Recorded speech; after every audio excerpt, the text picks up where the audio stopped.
Salut, c'est Zaba et commençons tout de suite l'église palmarienne et l'antipape. Même au milieu du XXe siècle, les gens croyaient aux apparitions et aux miracles. Mais en mars 1968, un groupe d'écolières a affirmé avoir vu le fantôme de la Vierge Marie près de Palmar de Troya en Espagne. Et très vite, la petite ville espagnole s'est remplie de personnes espérant témoigner elles-mêmes de l'apparition. Et l'affluence fut telle que l'évêque local dut finalement évacuer la foule et qualifier l'apparition de fantasmagorique. Ah, c'est tout simplement une hallucination collective. Cependant, un homme en particulier a complètement refusé d'accepter que l'apparition n'était pas réelle. Il s'appelait Clemente Dominguez y Gomez et il n'était à l'époque qu'un simple employé de bureau. Clemente a commencé à avoir des visions, ou bien il a prétendu avoir des visions, et en 1975, il a formé un ordre religieux. Il a affirmé que la Vierge Marie lui est apparue et lui a donné des instructions. Sa nouvelle branche du christianisme est devenue l'ordre des Carmélites de la Sainte Face. Il a affirmé que la Vierge Marie voulait qu'il soit le nouveau pape. Quelle indignité! Et comme Clemente n'était pas considéré comme un saint homme, sa désignation a posé quelques problèmes. Il a même demandé à un archevêque vietnamien, Ngo Dinh Thuc, de le légitimer en tant qu'évêque. Mais cela s'est soldé par un très grand fiasco. Le Vietnamien ainsi que 5 autres personnes impliquées dans la consécration ont été excommuniées par le pape Paul VI. Et après la mort du pape, en 1978, Clemente a bien évidemment prétendu qu'il était le prochain à occuper le siège papal.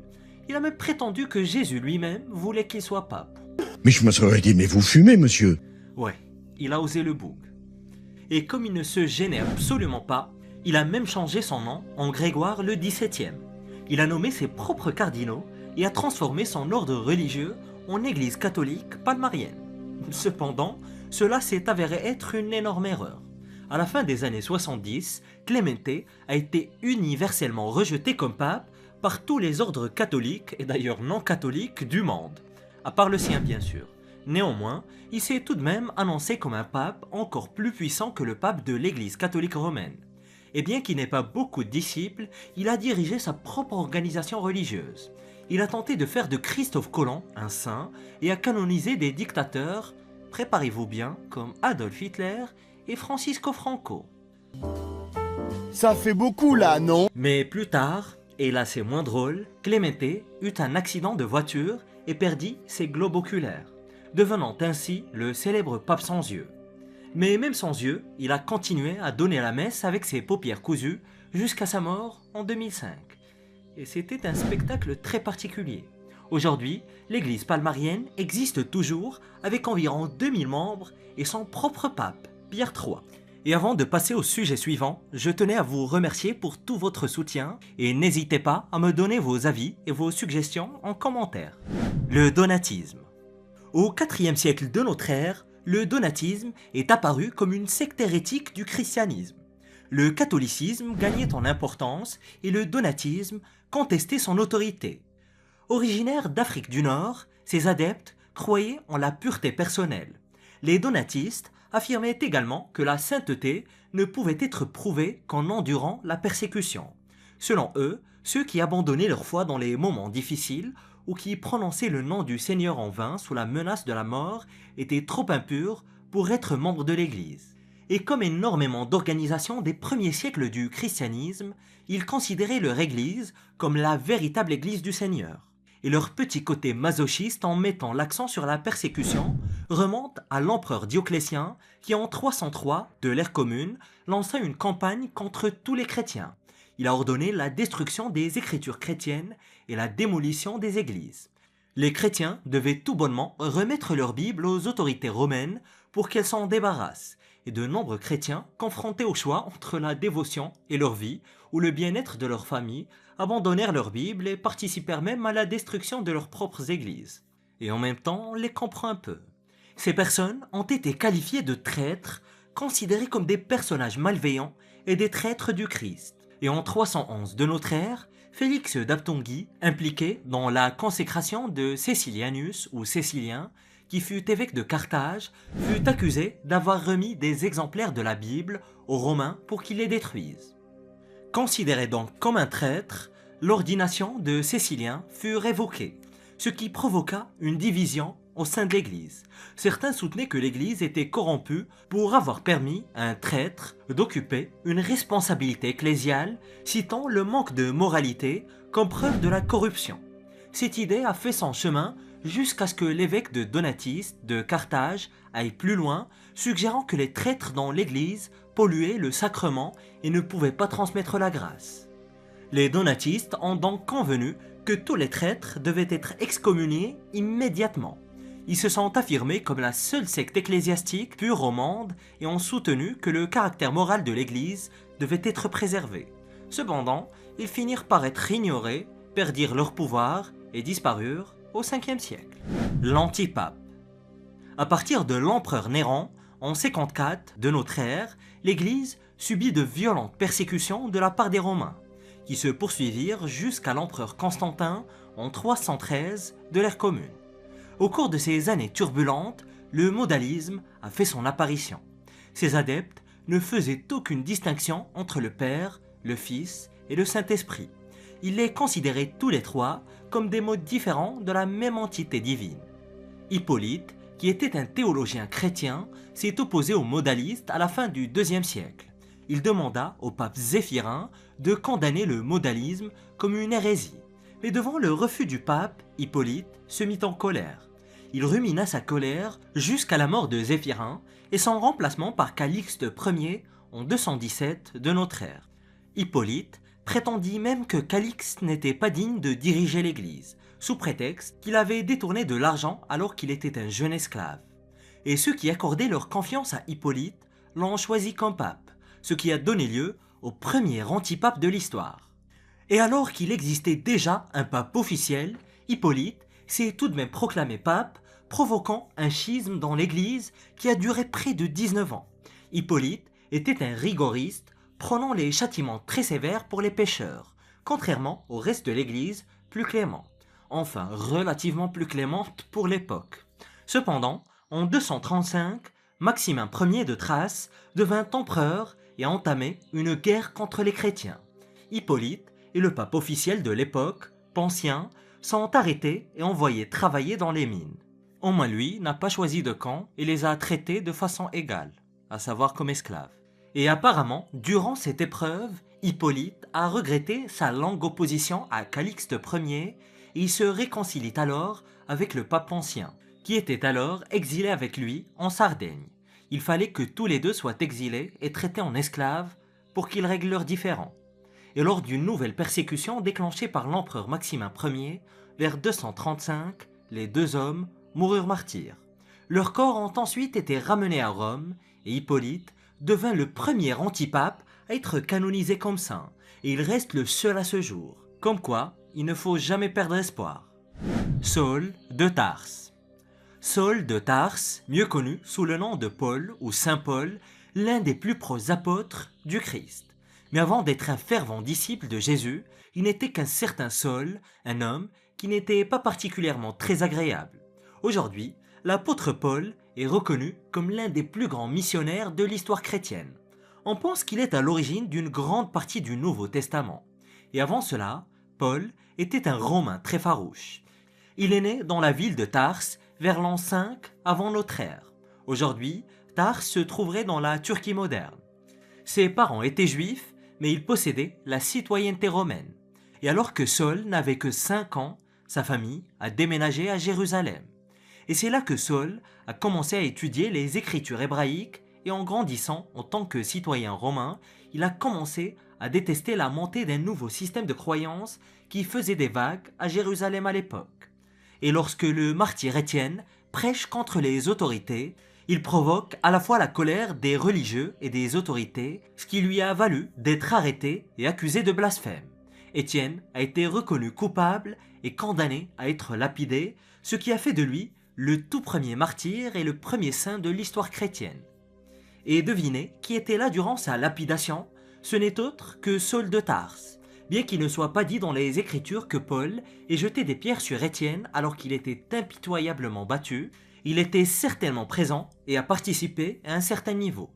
Et après la lapidation, les vêtements d'Étienne ont été déposés aux pieds de Paul. ce qui reste une histoire assez unique car il n'est pas vraiment fréquent de voir un saint participer au meurtre d'un autre. Bien évidemment, Paul n'était pas saint à l'époque, ni même chrétien d'ailleurs. Et dans les semaines et les mois qui ont suivi l'exécution d'Étienne, Saul s'est livré à un déchaînement antichrétien. Le Christ était vivant et exerçait son ministère, mais Saul de Tarse le combattait à chaque étape. Il entrait dans les maisons de ceux qui croyaient aux enseignements du Christ et les envoyait en prison. Il a même arrêté des croyantes et les a enfermées derrière les barreaux.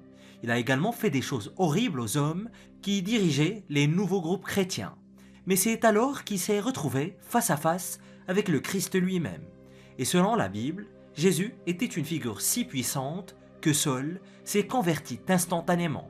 Et c'est alors que Saul est devenu Paul, l'apôtre, l'un des missionnaires les plus importants de l'histoire de la chrétienté. Le Saint Viking. Olaf Haraldsson est né en Norvège vers l'an 995. Et selon ses récits, on peut retracer son ascendance jusque Harald à la belle chevelure, l'unificateur de Norvège et premier roi du pays. Olaf a bel et bien existé, mais une très grande partie de sa vie est mêlée à la légende. L'essentiel de ce que les historiens savent sur la vie d'Olaf provient du poète islandais Snorri Sturluson qui a écrit sur lui vers les années 1230. Snorri a écrit qu'à la fin de l'ère viking, Olaf s'était rendu en Angleterre et a aidé à restaurer le trône anglais d'Ethelred le Malvisé. Ce faisant, il a joué un rôle essentiel en repoussant les envahisseurs danois hors d'Angleterre. Ensuite, Olaf a navigué de l'Angleterre vers la Norvège dans l'espoir d'unifier le pays une fois de plus, en suivant les traces de son grand ancêtre. Mais avant d'atteindre la Norvège, Olaf doit s'arrêter pour l'hiver en Normandie. Et c'est là que la rumeur veut qu'il a été baptisé à la cathédrale Notre-Dame de Rouen par Robert le Danois, l'évêque de Normandie. Olaf se rendit ensuite en Norvège où il livra des batailles épiques contre des jarls en 1016 de l'ère commune. Et au cours des années suivantes, Olaf a consolidé son pouvoir en Norvège et a constamment harcelé sans pitié les Danois. Tout cela est vrai pour l'essentiel, même si les petits détails ne sont pas vérifiables. Les historiens pensent qu'en consolidant son pouvoir en Norvège, Olaf a converti ses compatriotes au christianisme. Olaf Haraldsson est arrivé au pouvoir à la fin de l'ère viking, alors que la majeure partie de la Scandinavie avait encore des croyances païennes. Mais de nombreux hommes du Nord s'étaient déjà installés en Angleterre et en France, ainsi que dans d'autres parties de l'Europe, et s'étaient intégrés dans la société européenne. Mais en Norvège, Olaf de Haraldsson est considéré comme le seul à avoir converti les païens au christianisme, même si les historiens modernes suggèrent que son rôle était très limité. Accompagnés de Grimketil, ils ont organisé l'église, mais les sièges d'évêques permanents et les nouvelles lois sur l'église en Norvège sont probablement venus plus tard et pas directement d'eux. Olaf est mort au cours de la bataille de Stiklestad aux alentours du 10 juillet 1030. La rumeur veut que les propres forces d'Olaf aient été si furieuses de sa campagne de conversion des païens au christianisme des années plus tôt, ils ont changé d'allégeance au milieu de la bataille et ont trahi Olaf, ce qui aurait entraîné sa mort. Son corps fut ensuite transporté dans la cathédrale de Nidaros. Et environ un siècle entier après sa mort, le pape Alexandre II l'a canonisé sous le nom de roi éternel de Norvège. L'hérétique à succès. Le marcionisme est l'une des rares hérésies primitives contre l'Église qui ait réussi à survivre à travers les âges. Il a commencé avec Marcian, né en 85 de notre ère, dans le nord-ouest de la Turquie, au bord de la mer Noire. C'est la mer Noire. Non. Fils d'un évêque, il a émigré à Rome vers 135 et là, il a été accepté grâce à une donation plutôt généreuse. Chacun sa foi. Oh là là, c'est la décadence. Cependant, malgré tout l'argent qu'il a donné à l'église, il a été excommunié en 144 après notre ère. Et non, pas de remboursement possible. Oh merde! Oh, c'est con ça! Et en raison de ses croyances radicales, Marcian a été l'un des hérétiques les plus prospères, car il a été condamné par pratiquement toutes les personnes importantes. Vous voulez des exemples? Oui, s'il te plaît, des exemples. Allez, d'accord. L'évêque de Smyrne, Polycarpe, l'a qualifié de premier-né de Satan. Il était également condamné et détesté par les Grecs et les chrétiens latins. Et pendant plus d'un siècle après sa mort, il a été l'archi-hérétique de la foi chrétienne. Mais qu'a fait Marcian pour être aussi détesté? Après son excommunication, il est devenu un missionnaire itinérant, gagnant de nombreux convertis grâce à ses enseignements. Les historiens de l'Antiquité ont dit qu'il plantait des églises comme les guêpes construisent des nids. Et l'église était très en colère car les enseignements de Marcion allaient à l'encontre de tout ce qu'elle représentait. Sa théologie s'opposait à Dieu. Il ne croyait pas que le Dieu de l'Ancien Testament était le même que celui qui était le Père de Jésus-Christ. Marcion n'acceptait pas non plus que Dieu soit le Dieu de la colère et de la justice. Il a contourné l'Ancien Testament en le jetant complètement par la fenêtre. Il a ensuite assemblé des versets spécifiques des épîtres de Paul et de l'évangile de Luc. Et lorsqu'il eut enfin terminé, il disposait d'une Bible dépourvue de toute partie gênante concernant la colère de Dieu et l'envoi des gens en enfer. Il ne restait plus que le marcionisme qui encourageait le potentiel humain et l'idéalisme. Il s'agissait d'amour, de miséricorde et de compassion.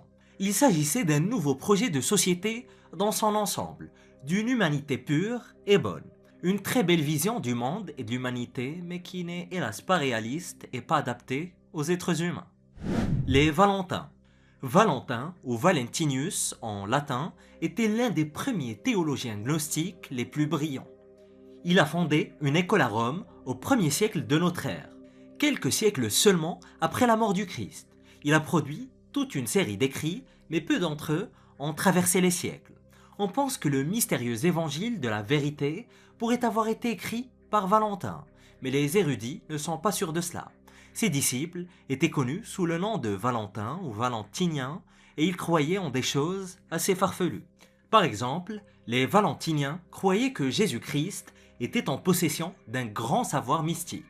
Ils pensaient que Jésus transmettait ses connaissances secrètes à huis clos et il n'aurait dit ce qu'il prêchait réellement qu'à ses disciples les plus proches. Et les choses qu'il disait en public n'étaient que des métaphores que les masses ne pourraient jamais espérer comprendre. Valentin lui-même a déclaré avoir reçu l'enseignement secret de Theudas ou Thaddée, lui-même disciple de l'apôtre Paul.